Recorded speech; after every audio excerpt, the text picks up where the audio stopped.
In recent years, the question of why exactly the Western Roman Empire fell has grown increasingly complex as more and more evidence sheds light on what appears to be a very strong recovery from the crisis of the 3rd century. The 4th century, by some arguments, was the empire's height, with a few recent studies arguing that the fall of the empire caused the Roman decline, not the other way around. So, what happened?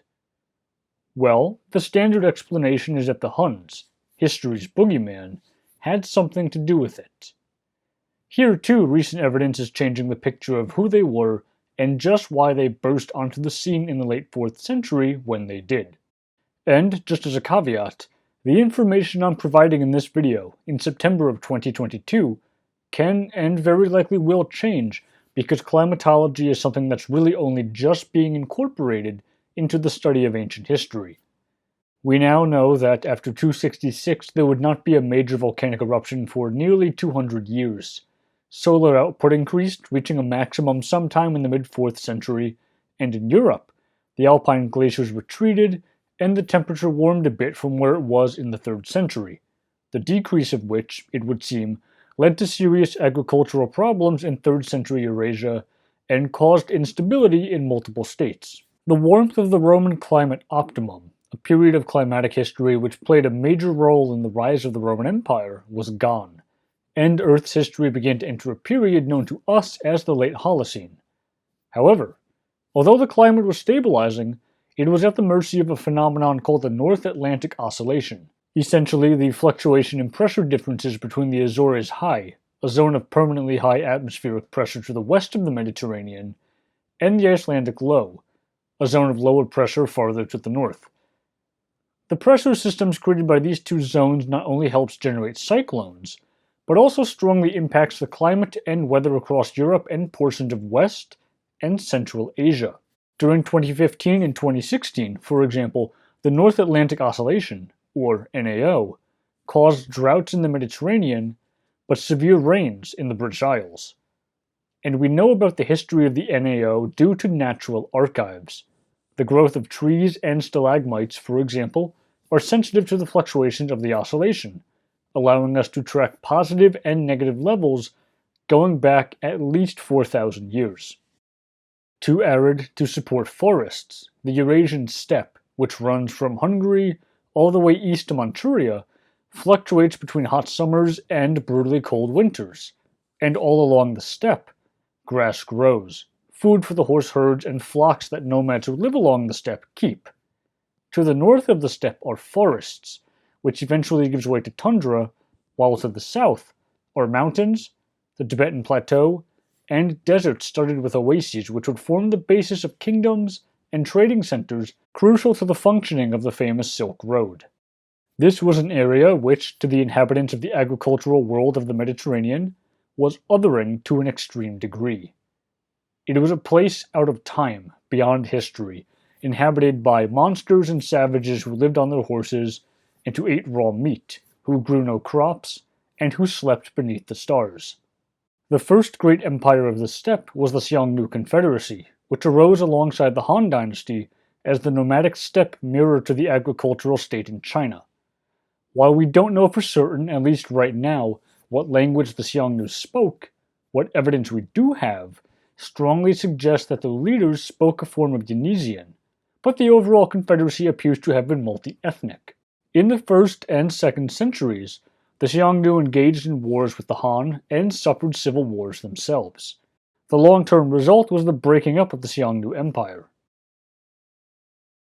The Sogdian Ancient Letters, a collection of documents discovered in 1907 and which were written around 313, belonged to a group of people known as Sogdians, merchants hailing from the state of Sogdia based around the city of Samarkand, a remarkably important kingdom in the Silk Road trade. The letters tell us that a people called the Huns attacked and sacked the Chinese city of Luoyang. Hun is the same word that these people used to refer to the earlier Xiongnu, and linguistic work on this subject, as well as advances in archaeology, genetics, and the reinterpretation of texts in light of those findings, have established what was once thought, but not proven for over 2 centuries. A portion of the Xiongnu, once the old confederacy was gone, fled west, and formed the ruling core of a new confederacy which would eventually become the Huns who attacked the Roman Empire. We do not know for certain what was going on in Central Asia in the 2nd and 3rd centuries, but it would appear, based on Indian and Chinese sources, that the Huns spent most of it taking over what is today Kazakhstan. While there, the Huns acquired a new language, a form of Turkic related to the Oghuric subfamily. In the 4th century, the North Atlantic Oscillation shifted once more, and the resulting change in climate caused a severe drought in the western and central steppe, with tree rings from forests just to the south and to the north of the steppe showing little to no growth. In the 20 years between about 350 and about 370 appeared to be the spike. The drought peaked, and the steppe turned into a proverbial dust bowl. It would be likely incorrect to view the Hunnic migration as a purely climate-driven event, but the new sources we have to work with strongly suggest that this was a major factor. The nomads depended upon their flocks and horses for their livelihood. It was what they based their power on, and if those flocks and herds perished, so too did the nomads. So they moved west in search of greener pastures. Older literature took the Roman soldier and historian Ammianus Marcellinus at his word. The Huns burst onto the scene and forced other peoples beyond the Roman frontier to migrate. This was called into question for decades due to limited evidence and an oversimplified, highly Romanized view of barbarians and how barbarians should behave. But with the acquisition of new source material, like climatology, this model is being reworked. By 370, the Huns had crossed the Volga River, and the center of political gravity on the steppe had moved far to the west, to the Roman zone, as opposed to the Chinese zone, where it had lain for much of recorded history. From the textual sources we have, the early Hunnic movements appear to have been sporadic, although a few experts have drawn on Indian and Chinese sources to make the argument that we should see this as one movement. But whatever the exact pattern of migration, as they became more organized, the Huns pushed into a zone dominated by the Santanya Demures Chernikov archaeological culture, which stretched across much of Ukraine and portions of southern Poland and portions of Romania. It was a zone home to a few different groups, but dominated by the Goths. We learn from Roman texts that a Gothic king, or monarch, whose territorial extent is not certain, some historians think he had an empire which stretched from the Black Sea to the Ural Mountains, while others are not certain that he even ruled all of the Goths, fought the Huns and lost, and the balance of power north of the Roman frontier was disrupted, and tens of thousands of Goths were sent fleeing across the Danube River.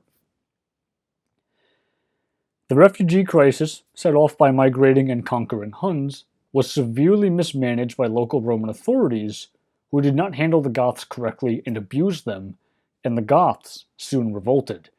On August 9th, 378, Romans and Goths fought each other at the Battle of Adrianople, and some 2/3 of the eastern army that the Emperor Valens had mustered was wiped out. Some regiments were never fully replaced, and many of the officers were killed, with the long-term effects of the battle evident in sources for at least a generation. In the aftermath, the Roman Empire began to incorporate barbarians into the state as settled allies in exchange for military service. While modern historians do not necessarily view this as a weakness, many Romans at the time saw it as pandering to the hated barbarians, something caused, in the long run, by Hunnic migration and by the mishandling of the Gothic refugee crisis. In the immortal words of Ammianus Marcellinus, with such stormy eagerness, on the part of insistent men, was the ruin of the Roman world brought in.